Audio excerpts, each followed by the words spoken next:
welcome back to Classic Christmas Stories. If you've been enjoying these stories, please leave a rating or review and share it with your friends on social media so they may enjoy it as well. Now gather the family and enjoy this holiday story.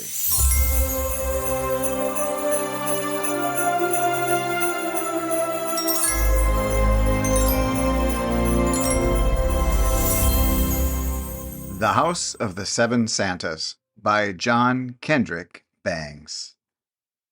For once, the Weather Bureau had scored a good, clean hit. The bullseye was pierced squarely in the middle, and the promised blizzard falling upon the city at noon held the metropolis completely in its grip. Everything in the line of public transportation in and out of town was tied up so tightly that it did not seem possible that it would ever be unraveled again. The snow was piling waist-high upon the streets, and the cutting winds played their fantastic pranks with a chill and cruel persistence. It was with great difficulty that Dobley made his way into the Grand Central Railway Station. Like other suburban commuters at Christmas time, he was heavily laden with bundles of one kind and another. He fairly oozed packages. They stuck out of the pockets of his heavy ulster, a half a dozen fastened together with a heavy cord he carried in his right hand, and some were slung about his shoulders and held there by means of a leathern strap. The real truth was that Dobley had been either too busy or had forgotten the wise resolutions of the autumn and had failed to do his Christmas shopping early, with the result that now, on Christmas Eve, he was returning to the little Dobleys with a veritable Santa Claus's pack, whose contents were designed to delight their eyes in the early hours of the coming morning. It was with a great sense of relief that he entered the vast waiting room of the station and shook the accumulated snow from his coat and removed the infant icicles from his eyes, but his joy was short-lived. Making his way to the door, he paused to wish the venerable doorman a Merry Christmas. "Fierce night, Hawkins," he said, as he readjusted his packages. "I shall be glad enough to get home." The old man shook his head dubiously. "I'm afraid you won't enjoy that luxury tonight, Mr. Dobley," he said.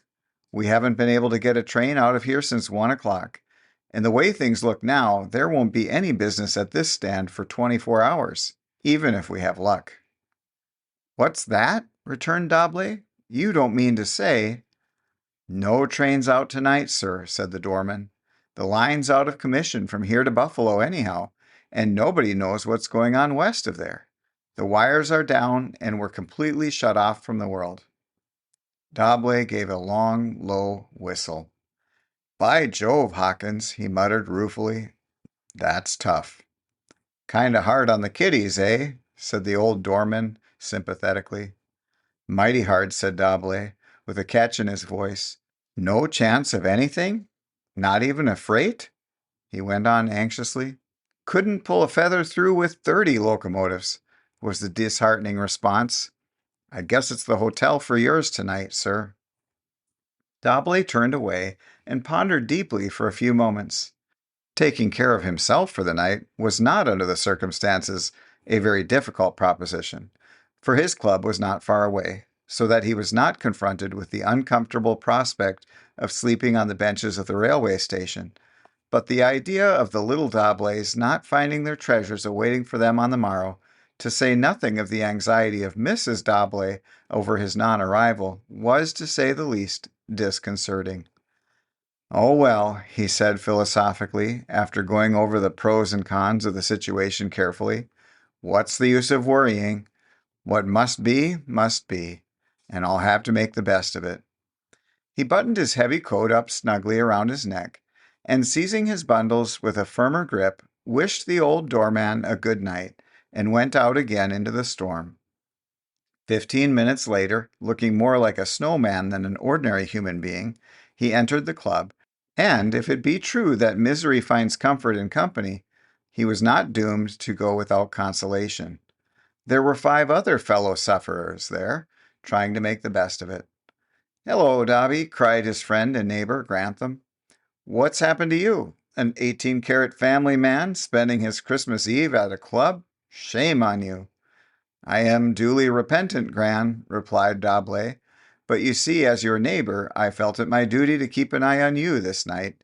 There are hobgoblins in the air. Why are you not at home in the bosom of your family yourself? The walking is too bad, said Grantham, and besides, that confounded valet of mine forgot to put my snowshoes in my suitcase. They say the river is frozen solid all the way up, put in Billy Ricketts, who is a good deal of a wag, as all old bachelors are apt to be. Why don't you fellows skate home? I tried it, smiled Grantham, but the wind is blowing down the river, and I live up. I hadn't been going more than 2 hours when I landed on Staten Island. In this way, the exiles strove to comfort each other, and on the surface succeeded, but inwardly a very miserable lot they were. Clubs have their attractions, but we have not yet succeeded in developing an institution of that kind which is a fair substitute for the home fireside on a Christmas Eve. Even the most confirmed old bachelor will confess to you that way down deep in his heart, the comforts of such organizations seem cheerless and cold in contrast to the visions of smiling hearthstones and merry gatherings of happy children that come to them in their dreams. You've got some bundle there, Dobby, said Grantham, as D'Arblay relieved himself of his burden of packages. What are you going to do, open a department store? Ha, said Ricketts. You're a fine fellow to talk. Ought to have seen Gran when he staggered in here an hour ago, Dobby. I thought at first he was a branch office of the American Express Company. Honest, I did. Talk about your bundle trust. Gran had the market cornered. Well, why shouldn't I have? Demanded Grantham. Haven't I got 5 of the finest kids that ever climbed a Christmas tree? Nope, said D'Arblay with an air of conviction. Your 5 are dandies, Gran, but you ought to see my 6. I've seen 'em, said Grantham, and I'll give 'em, every blessed one of 'em, an honorable mention as high-steppers and thoroughbreds. But when it comes to the real thing, well, my 5 are blue-ribbon kids, all right, all right. How you fathers do brag about little things, snorted Ricketts. You 2 braggarts can roll your 11 into 1, and the aggregate wouldn't be a marker to what my children would be if I had any. I've half a mind to give up my state of single blessedness just to show you vainglorious chaps just what Ricketts was going to show the assembled gathering, the world will never be able to do more than guess, for he was not permitted to finish the sentence. It was at this precise point that Dr. Mallerby, shedding snow from his broad, burly figure at every step, staggered into the room, and, with a scant greeting to his friends, hastened to the blazing log fire on the club hearth, and kneeling before it, began unwrapping a bundle of some size that he too carried in his arms. "What on earth have you got there, Doctor?" cried Ricketts, craning his neck over the newcomer's shoulder. "One of those new character dolls?" "No, Billy, no," said Mallerby, fumbling away at a bundle. "I wish to heaven it were. Can't you see, old man? It's the real thing." "The real what?" said Ricketts, bending lower. "The real thing," returned Mallerby in a low voice, "a poor little tot of a newsboy." "Where on earth did you pick him up?" gasped Ricketts, as the others gathered around. "Out of the storm," said Mallerby. "I found him huddled up in the vestibule of Colonel Mortimer's when I came out of the house 10 minutes ago. The poor little devil was curled up almost into a knot, trying to keep warm and lay there fast asleep with his papers under his arm. I honestly believe that if I hadn't come out when I did, it would have been too late. This is a fierce storm." He isn't frozen, is he?" faltered D'Arblay, as he gazed into the blue little face of the unconscious urchin, a face grimy with the frequent mixture of 2 dirty little fists and his tears. "Not quite," said Mallerby. "I think I got him in time, and he'll pull through, but he had a mighty close call of it. By George, boys, just think of a wee bit of a tot like that, barely more than 6 years old, having to be out on a night like this. Why, the poor little cuss ought to be dreaming of Santa Claus in a nice warm bed somewhere, instead of picking pennies out of these Arctic streets of ours, in order to keep body and soul together." Warmed by the glow of the fire, the youngster stirred as the doctor spoke, and a weary little voice, scarce higher than a whisper, broke the stillness of the room. Extry! Biggest blizzard in 20 years. Extry! Piper, sir? The 7 sophisticated men of the world gathered about the prostrate figure, stood silent, and 3 of them turned away, lest the others should see the unmanly moisture of their eyes. Here, by thunder, gasped Ricketts, pulling a roll of bills from his pocket. Hanged if I won't buy the whole edition. That's all right, Billy, smiled the doctor. What he needs just now is something less cold than money. We'll take him upstairs and give him a warm bath, fill his little stomach up with milk, and put him to bed with a nice fuzzy blanket to thaw out his icy little legs. Splendid, said Ricketts. But see here, doctor, I want to be in on this. Isn't there anything I can do to help? Yes, said the doctor. You might make this proceeding regular by putting him up as your guest on a 10-day card.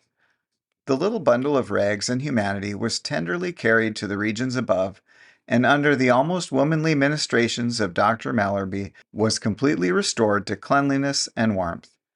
What hunger he might have been conscious of was assuaged by a great bumper of milk, and then in the most sumptuous apartment the club was able to provide the thawed-out little gayman was put to bed.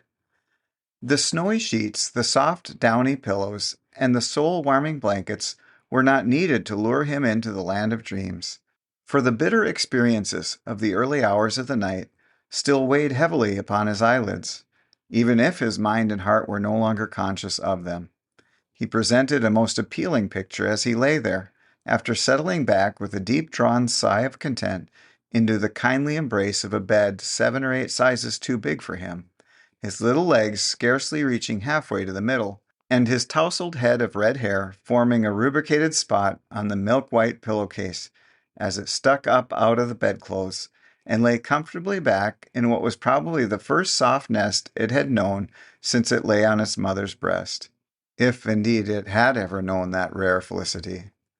There, said the doctor, as the little foundling, with a suspicion of a smile on his pursed-up lips, wandered more deeply into the land of Nod. I guess he's fixed up for the night anyhow, and the rest of us can go about our business. The 7 men tiptoed softly out of the room and adjourned to the spacious chambers below, where for an hour they tried to lose themselves in the chaos of bridge. They were all fairly expert players at that noble social obsession, but nobody would have guessed it that night. No party of beginners ever played quite so atrociously, and yet no partner was found sufficiently outraged to be acrimonious. The fact was that not one of them was able to keep their mind on the cards, the thoughts of every one of them reverting constantly to the wan little figure in that upper room. Finally, D'Arblay, after having reneged twice, and trumped his partner's trick more than once, threw down his cards and drew away from the table impatiently. It's no use, fellows, he said. I can't keep my eye on the ball. I'm going to bed. Same here, said Ricketts. Every blessed face card in this pack, queen, king, or jack, is a red-headed little newsboy to me, and every spade is a heart. It's me for Slumberland. So the party broke up, and within an hour the clubhouse went dark. Dr. Mallerby assumed possession of a single room adjoining that of their little guest, so that he might keep an eye upon his newly acquired patient through the night, and others distributed themselves about on the upper floors. At midnight all was still as a sylvan dell in the depths of a winter's night, when no sounds of birds, or of rustling leaves, or of babbling waters break in upon the quiet of the scene. It was 3 o'clock in the morning when Dr. Mallerby was roused suddenly from his sleep by the sound of stealthy footsteps in the adjoining room, where the little sleeper lay. He rose hastily from his couch and entered the room, and was much surprised to see, in the dim light of the hall lamp, no less a person than D'Arblay, acting rather suspiciously, too. "Hello, what are you up to, Dobby?" he queried, in a low whisper, as he espied that worthy, clad in a bathrobe of too ample proportions, stealing out of the room. "Why, nothing, Mallerby, nothing," replied D'Arblay, evidently much embarrassed. I just thought I'd run down and see how the little chap was getting along. I'm something of a father myself, you know." "What's all this?" continued the doctor, as his eye fell upon a number of strange-looking objects spread along the foot of the bed, far beyond the reach of the little toes of the sleeper. a book of rhymes with a gorgeous red cover, a small tin trumpet with a pleasing variety of stops, a box of tin soldiers, and a complete Rough Rider's outfit, sword, cap, leggings, and blouse, not to mention an assortment of other things well calculated to delight the soul of youth. Why, faltered D'Arblay, his face turning as red as the flag of anarchy, you see, I happen to have these things along with me, Mallerby, for my own kiddies, you know, and it sort of seemed a pity not to get some use out of them on Christmas morning, and so, oh well, you know, old man. The hand of the doctor gripped that of the intruder, and he tried to assure him that he did know, but he couldn't. He choked up, and was about to turn away when the door began moving slowly upon its hinges once more, and Grantham entered, quite as much after the fashion of the stealthy-footed criminal as D'Arblay. He, too, carried a variety of packages, and under each arm was a tightly packed golf stocking. He started back as he saw D'Arblay and the doctor standing by the bedside, but it was too late. They had caught him in the act. "Ah, Grantham," said D'Arblay with a grin, "giving an intimation of a second story man, eh? What are you going to do with those two stuffed clubs? Sandbag somebody?" "Yes," said Grantham sheepishly. "I've had it in for the doctor for some time, and I thought I'd sneak down and give him one while he slept." "All right, Granny," smiled the doctor. "Just hang your clubs on the foot of the bed here, and after I've got to sleep again, come in and perpetrate the dastardly deed." "Fact is, boys," said Grantham seriously, "these things I was taking home to my youngsters are going to waste under the circumstances, and I had an idea it wouldn't hurt our guest here to wake up just once to a real Santa Claus feast." "Fine," said the doctor. "Looks to me as if this youngster has thrown doubles. Dobby here has already fitted him out with a complete army, and various other things, too numerous to mention." "Why, look who's here!" cried D'Arblay, interrupting the doctor as the door swung open a third time, and Seymour appeared, his raiment consisting of a blanket and a pair of carpet slippers, causing him in the dim light to give the impression of an Indian on the warpath. "By Jove, Tommy," he added, "all you need is a tomahawk in one hand and a bunch of wooden cigars in the other to pass for the puller-in of a tobacco shop. What are you after, sneaking in here like old Sitting Bull at this unholy hour in the morning? After the kid's scalp?" "Why, you see, Dobby," replied Seymour, revealing a soft furry cap and a pair of gloves that looked as if they had just been pulled off the paws of a bear cub, "I happen to be taking these things home for my boy Jim. He's daft on skating, and it's cold as the dickens up at Blairsport, but Jimmy can wait until New Year's for his, I guess. It came over me all of a sudden, while I was trying to get to sleep upstairs, that our honored guest might find them useful." "Look at those chapped little fists," said the doctor. "That's your answer, Seymour." "They're his, all right," said Seymour, sitting on the side of the bed and comparing the gloves with the little red hands that lay inert on the counterpane. "By Jove," he muttered, as he took one of the diminutive hands in his own, "they're like sandpaper." "Selling papers in winter doesn't give these babies exactly the sort of patties you'd expect to find on a mollycoddle," said the doctor. And so, here in the house of the Seven Santas, things went for the next hour. One by one, all the prisoners of the night, with the exception of Ricketts, dropped in surreptitiously to find that the ideas of each were common to them all, and the little mite under the bedclothes was destined soon to emerge from the riches of his dreams into a reality even richer and more substantial. The varied gifts were ranged about the foot of the bed, the golf stockings bulging with sweets were hung at its head, and the big-hearted donors retired, this time to that real sleep which comes to him who has had satisfaction of some kindly deed to look back upon. "Poor Ricketts," sighed the doctor, as he noted the one absentee. "How much these old bachelors lose at this season of the year." 2 hours later, just as the first rays of the dawn began to light up the guest room, its small occupant opened his eyes and began rubbing them violently with his fists. "Chee!" was his first utterance, and then he sat up and gazed about him. His unfamiliar surroundings naturally puzzled him, and a look of childish wonder came over his face. "Where'm I at?" he muttered. "Guess dis must be dat heaven place de guys down at de mission talks about." He clambered out of the bed and as he did so, his eyes took in the wondrous array of gifts spread before him. "Well, what do you know about that?" he muttered. "What kind of joint is this, anyhow?" As he attempted to walk across the room, his small feet became entangled in the flowing skirt of Mallerby's bathrobe, which he wore in lieu of a nightshirt. "That's it," he said as he tripped and stumbled on the floor. "I'm dead, that's what I am. And dese my angel's clothes. Gee, but dey's hard to walk in. Seems to me I'd rather have me pants." In a moment he had regained his feet, and the marvelous variety of toys began to reveal themselves in detail to his astounded vision. "Will your pipe de layout," he gasped ecstatically. "Wonder what kid's going to have de luck to draw dem in his socks." And just then the door opened again, and a sleepy-eyed old bachelor came stealing in the person of Ricketts. He wore his pajamas and a yellow mackintosh thrown over his shoulders. "Good morning, Kitty," he said, closing the door softly behind him. "Merry Christmas to you." "Merry Christmas yourself," smiled the youngster. "Say, mister, can yer tell me where I'm at? Dis ain't my regular lodging house, and I must 'a' got in wrong somehow." "Where is your regular lodging house?" asked Ricketts, seating himself on the side of the bed.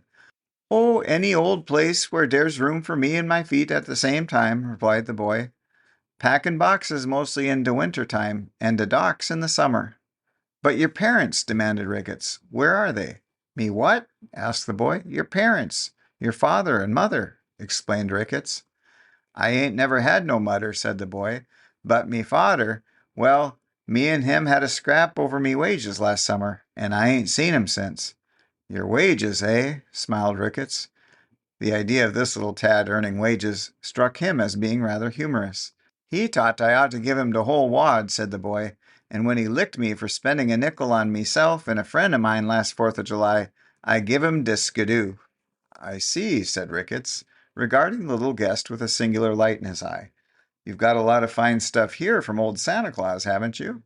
"What, me?" asked the boy, gazing earnestly into Ricketts' face. "Is dese here tings for me?" "Why, of course," said Ricketts. "Old Daddy Santa Claus, on his rounds last night, found you occupying a handsome apartment on Fifth Avenue, but the steam heat had been turned off, and, fearing you might catch cold, he picked you up and brought you to his own home. He had been looking for you all day." "And dese is really for me?" cried the child. "Every blessed stick and shred of them," said Ricketts fervently. The boy squatted flat upon the floor, completely staggered by the sudden revelation of his wealth. "Gee!" was all he could think of to say. And then began a romp through a veritable toyland, in which two lonely wanderers through the vales of life had the first taste of joys they had never known before. The red-headed little son of the streets getting the first glimpse of kindness that his starved little soul had ever enjoyed. The confirmed old bachelor finding the only outlet that fate had ever vouchsafed him for those instincts of fatherhood which are the priceless heritage of us all. Small wonder that the play waxed fast, furious, and noisy. The lad, up to this time confronted ever with the pressing necessities of life, developed a capacity to play that was all the more intense for the privations of his limited years. The bachelor, finding the dam of his pent-up feelings loosened into an overwhelming flood of pure joyousness. There were cries of joy and shrieks of laughter, and when, with some difficulty, because of his lack of experience, Ricketts finally succeeded in getting the lad arrayed in his Rough Rider suit, whose buckles and buttons seemed aggravatingly small for hands that had developed nothing but thumbs, the tin trumpet, with all the stops save the one that would silence it, even temporarily, was brought into play, and the battles that were fought in the ensuing hour between a noble army of warriors, led by the youngster against himself as either a Spanish army or a wild Indian tribe, have no equals in the annals of warfare. The morning was pretty well advanced when the other sleeping Santas were roused from their dreams by shouts of victory, to be confronted upon investigation by a prostrate army, in the person of Ricketts, lying face downward upon the floor, with a diminutive Rough Rider standing upon the small of his back, waving a nickel sword in the air, while he blew ear-splitting blasts upon his trumpet to announce the arrival of the conqueror. Well, well, well, said Dr. Mallerby with a loud laugh as he and the others burst into the room. What's going on? Another San Juan Hill? The same, panted Ricketts from his coign of disadvantage, and I'm the hill. All that remains now is for some of you fellows to hurry up and get a bath towel from somewhere and hoist the flag of truce. The morning passed, and the storm showing some signs of abatement, the exiled men began to cherish hopes of getting home before night.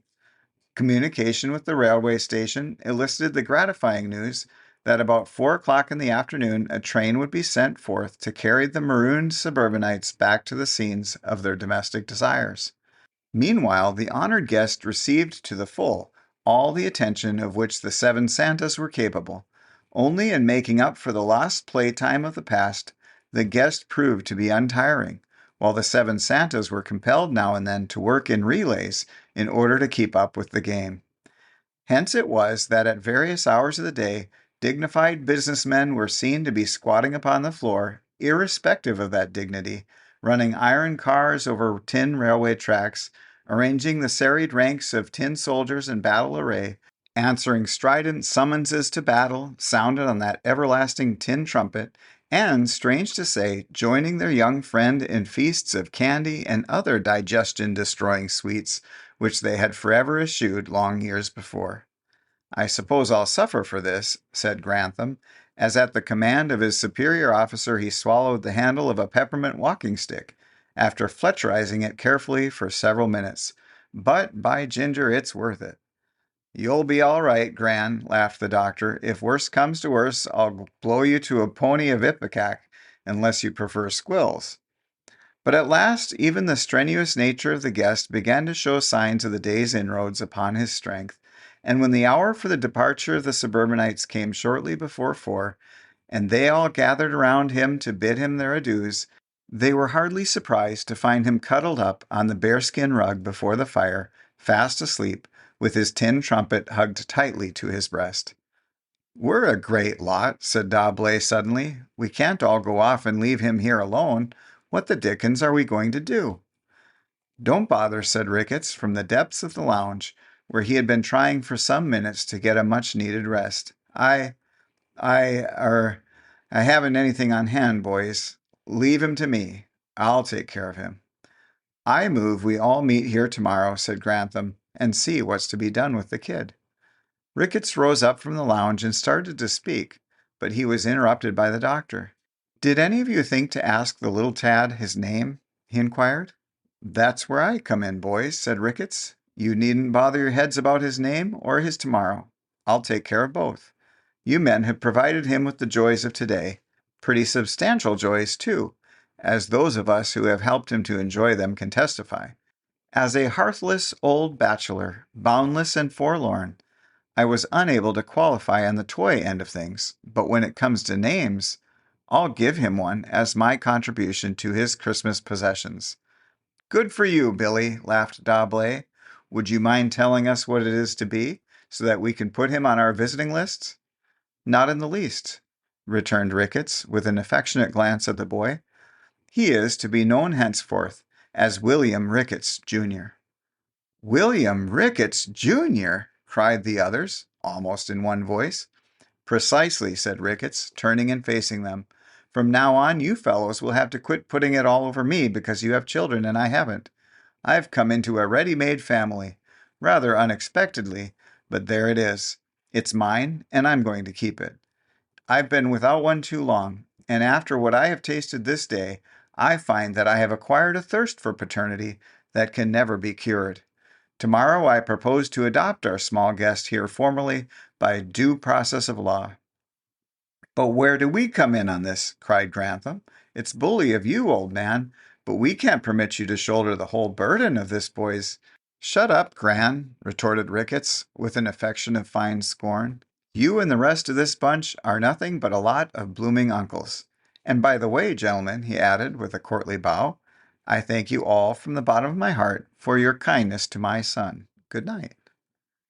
And with that, 6 of the exiles passed out into the twilight and hurried back to their own firesides, leaving Ricketts to his own. And that is why, too, that the club servants when they came to make the rounds that night before turning out the lights, were surprised to find old Billy Ricketts lying fast asleep in the warm embrace of one of the richly upholstered armchairs of the lounging room, before the blazing log fire on the hearth, with a mite of a boy curled up in his lap, his little red head snuggled closely to the manly chest of his protector, and a happy little smile upon his lips that showed that his dreams were sweet, and that in those arms he felt himself secure from the trials of life. There was that upon the faces of both that gave the watchers pause, and they refrained from waking them, merely turning out the electric lights and tiptoeing softly out of the room, leaving the sleepers bathed in the mellow glow of the dancing flames. Two lonely hearts had come into their own in the house of the 7 Santas. The end.